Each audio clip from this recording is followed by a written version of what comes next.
할렐루야. 오늘도 새날을 주신 하나님을 찬양합니다. 본격적인 장마철이 시작이 되었죠.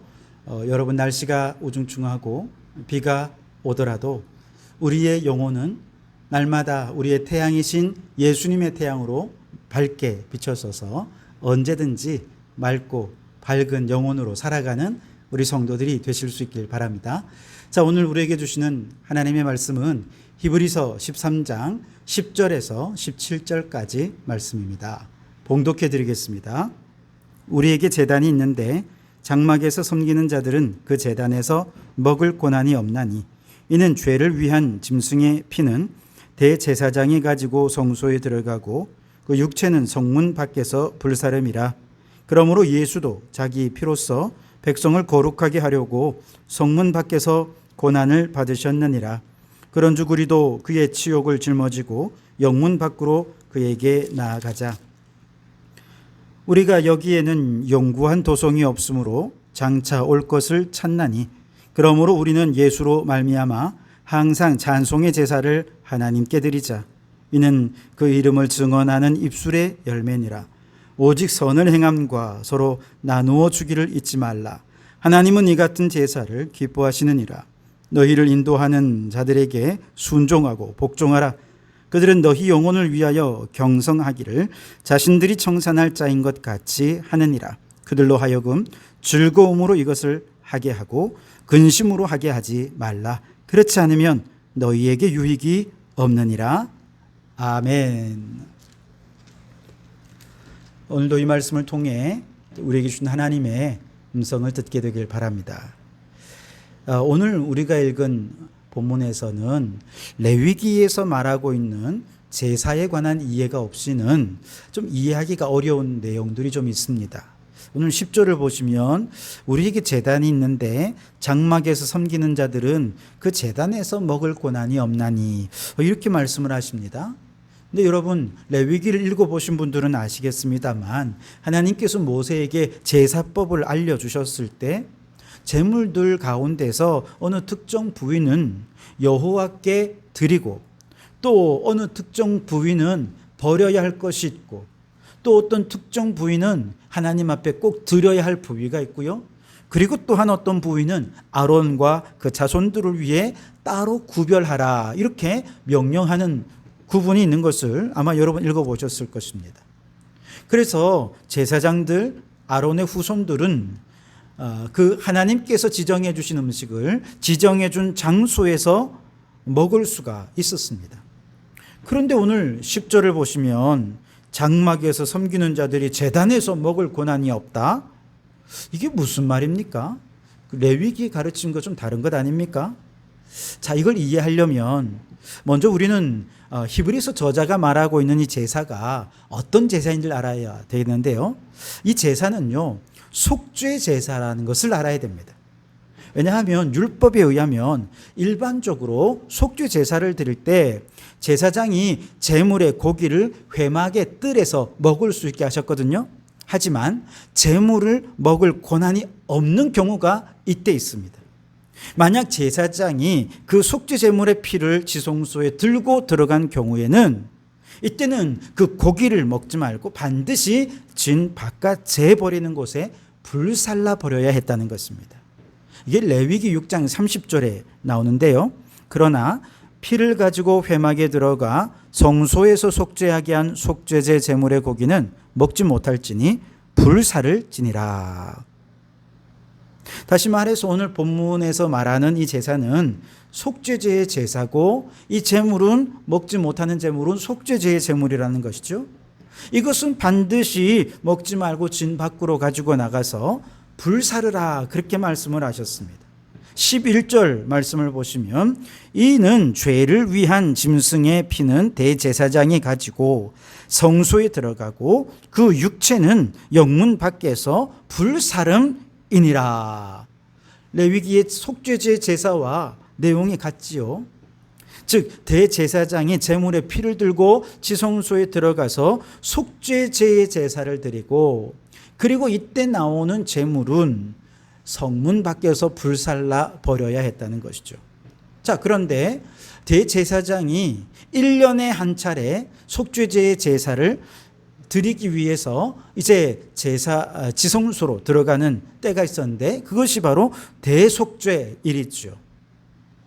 1년에 한 차례 이 대제사장은 바로 피를 들고 지성소로 들어가서 모든 이스라엘 백성들의 죄를 깨끗하게 용서를 구하고 또 죄사함을 받는 그런 절기가 바로 대속죄일이었습니다. 그런데 오늘 본문에서 히브리서 기자는 예수님께서 죽으심이 바로 지성소에 피를 뿌린 대속죄제의 속죄제와 연결되어 이해를 하고 있습니다. 그래서 예수님께서는 친히 자기 몸을 대속죄일의 속죄 제물로 바치셨다라고 하는 것이죠. 12절에 그러므로 예수도 자기 피로써 백성을 거룩하게 하려고 성문 밖에서 고난을 받으셨느니라 그렇게 말씀을 하시죠. 예수님께서 성 안에서가 아니라 성문 밖에서 고난 받으시고 피 흘려 죽으신 이유는 결국 예수님께서 거룩한 하늘 지성소에 속죄제 제물에 피를 뿌리셨기 때문입니다. 그 결과 우리는 죄사함을 얻을 수 있었고 거룩한 하나님의 자녀가 될 수 있었던 것이죠. 흔들리지 않는 하나님의 나라를 상속받을 수 있게 된 것입니다. 이제 예수의 피뿌림의 속죄 제사로 놀라운 은혜와 죄사함과 구원의 축복을 받은 우리는 이제 어떻게 살아야 되겠느냐. 13절에 보시면 그런즉 우리도 그의 치욕을 짊어지고 영문 밖으로 그에게 나아가자. 예수님께서 우리를 위하여 속죄 제물로 고난받으시고 죽으신 그 놀라운 은혜로 우리가 속죄의 은혜를 받았고 구원을 받게 되었다면 이제 이 은혜를 받았는데 은혜를 알았는데 이 은혜를 깨달았는데 그래서 감사도 하고 감격도 했는데 현실에서 핍박이 오고 박해가 온다고 해서 예수님을 모른다고 배반한다고요? 있을 수 없는 일 아니겠습니까? 그 십자가의 은혜를 안다면 그 피의 희생으로 구원받았음을 믿는다면 어떻게 우리가 예수님을 배반하겠습니까? 배반이 아니라 오히려 이제 우리가 예수님처럼 영문 밖으로 나아가서 그 치욕과 고난을 받으면서 예수님이 그러하셨듯이 우리도 주님을 위해 이제 죽으러 가야 하는 것입니다. 주님이 가신 그 십자가의 길, 순교자의 삶의 자리에까지도 나아가야 한다는 것이죠. 혹은 우리가 순교하는 한이 있다 하더라도 이 십자가 보혈의 은혜 결코 배신하지 말아야 한다라고 권면을 하고 있는 것입니다. 그래서 여기서 더 나아가서 영문 밖으로 그에게 나아가자라고 하는 말씀은 이제는 참 제자의 길, 십자가의 길, 순교자의 삶으로 주님과 함께 치욕을 받으면서 영문 밖에서 우리의 몸이 불살라 죽어진다 하더라도 그 길을 걸어가는 참 제자가 되라는 것입니다. 마태복음 16장 24절에 예수께서 제자들에게 이르시되 아무든지 나를 따라오려거든 자기를 부인하고 자기 십자가를 지고 나를 따를 것이니라 그렇게 말씀하셨죠. 그리고 이때 십자가는 무엇입니까? 핍박의 십자가요 고난의 십자가입니다. 디모데후서 3장 12절에 우리 그리스도 예수 안에서 경건하게 살고자 하는 자는 핍박을 받으리라. 이것이 우리의 십자가라는 것입니다. 그래서 오늘 13절에 그런즉 우리도 그의 치욕을 짊어지고 영문 밖으로 그에게 나아가자.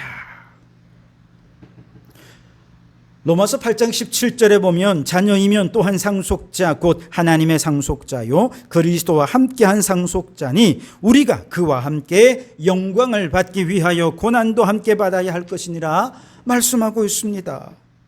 그래서 이제 우리가 주님이 가신 고난의 길을 함께 따라가며 주님과 함께 치욕을 받고 영문 밖에 고난의 길, 십자가의 길, 순교자의 길을 걸어가는 것은 결국 하나님이 영광을 받으시는 길이라는 것이죠. 나의 고난을 통해 하나님의 영광을 드러낼 수 있다면, 나의 치욕을 통해 우리 주님이 영광을 받으실 수 있다면 그의 삶 멋진 인생 아닙니까?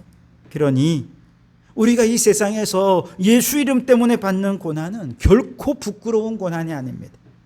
그래서 사도 바울은 이 고난을 받되 부끄러워하지 않는다 말씀합니다. 디모데후서 1장 12절에 이로 말미암아 내가 또 이 고난을 받되 부끄러워하지 아니한다 그렇게 말씀하십니다. 이처럼 속죄의 은혜에 감사하며 영문 밖으로 나아가 고난받는 삶은 곧 하나님께 드려지는 삶의 제사가 된다는 것이죠.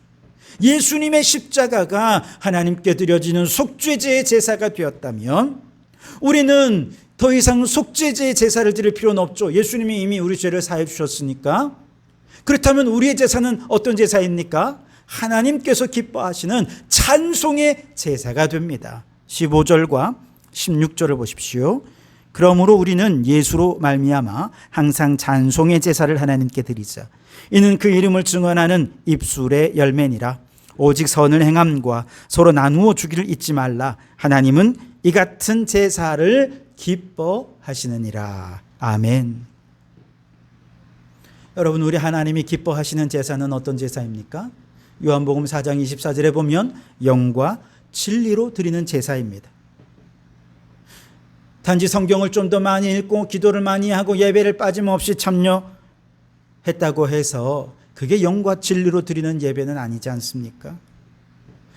영과 진리로 온 마음을 다해 온 영을 다해 주님을 위해 행하는 거라면 그것이 교회 안에서든 교회 밖에서든 혹은 주일 예배의 장소에서든 일터에서든 일상의 삶의 자리에서든 그 모든 자리가 하나님께 예배하는 자리라는 것입니다. 그의 삶은 하나님께 드려지는 산제물이 되는 것이죠.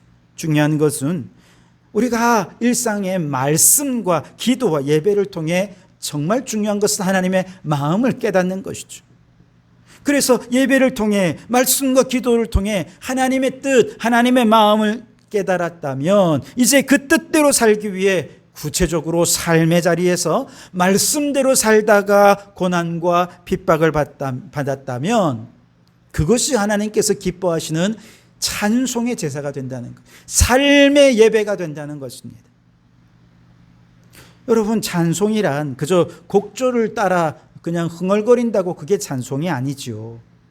곡조가 있느냐 없느냐가 중요한 것이 아닙니다. 언제 어떤 모습이든 하나님의 이름을 높이고 그분의 위대함을 감탄하고 그 이름의 영광을 높여드리면 그 자체가 찬송인 것이죠. 특히 하나님의 나라와 그의 창조 질서를 파괴하며 하나님의 영광을 가리우는 현실의 수많은 문제들 앞에서 가만히 있지 않고 저항하고 하나님의 나라와 그의 영광을 드러내고 하나님의 창조 질서를 회복하기 위해 행하는 모든 헌신은 하나님께 드려지는 찬송의 제사가 된다는 것입니다. 그러므로 2000년 전 우리 주님이 십자가에서 속죄의 제물로 돌아가셨다면 이제 오늘 우리는 하나님의 창조 질서가 파괴되고 하나님의 나라를 대적하는 사탄 마귀에 대항해서 영적 싸움을 싸우면서 하나님의 나라를 회복하고 창조 질서를 회복해서 모든 것을 통해 하나님께 영광을 돌려드림으로 그 과정에서 핍박을 받고 고난을 받고 십자가의 길을 가고 심지어 순교자의 삶을 살게 된다면 바로 그 모든 삶이 하나님께 드려지는 찬송의 제사가 되어서 하나님께서 너무너무 기뻐하시는 삶의 예배가 된다는 것이죠. 여러분, 오늘도 이제 새로운 하루를 시작합니다. 어떻게 사시겠습니까? 이 하루 매 순간이 하나님께 드려지는 찬송의 제사가 되기를 바랍니다. 세상과 나는 간 곳 없고 우리의 모든 선택, 우리의 모든 언어, 인격, 삶을 통해 하나님의 영광이 드러나기를 바랍니다.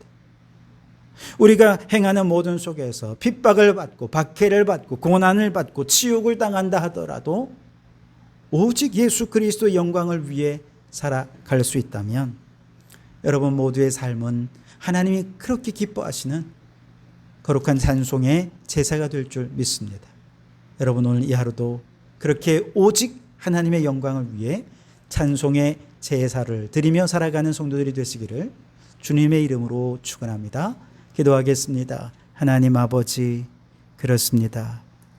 예수 그리스도의 그 놀라운 피의 권세로 말미암아 구원받고 은혜 받았으니 이제 우리의 모든 일상의 삶에서 하나님께 드려지는 찬송의 제사로 하나님이 기뻐하시는 삶의 예배를 드리며 살아가는 저희들이 되게 해 주옵소서. 그 길은 제자의 길이고 고난의 길이고 핍박의 길이고 때로는 십자가의 길이라 할지라도 기쁨으로 감당하게 하여 주시고 그 모든 것을 통해 하나님의 영광이 나타나며 하나님의 창조 질서가 회복되고 하나님의 나라가 이 땅 가운데 이루어지는 위대한 삶을 살기에 부족함이 없는 저희들이 되게 해 주시옵소서. 예수님 이름으로 기도하옵나이다. 아멘.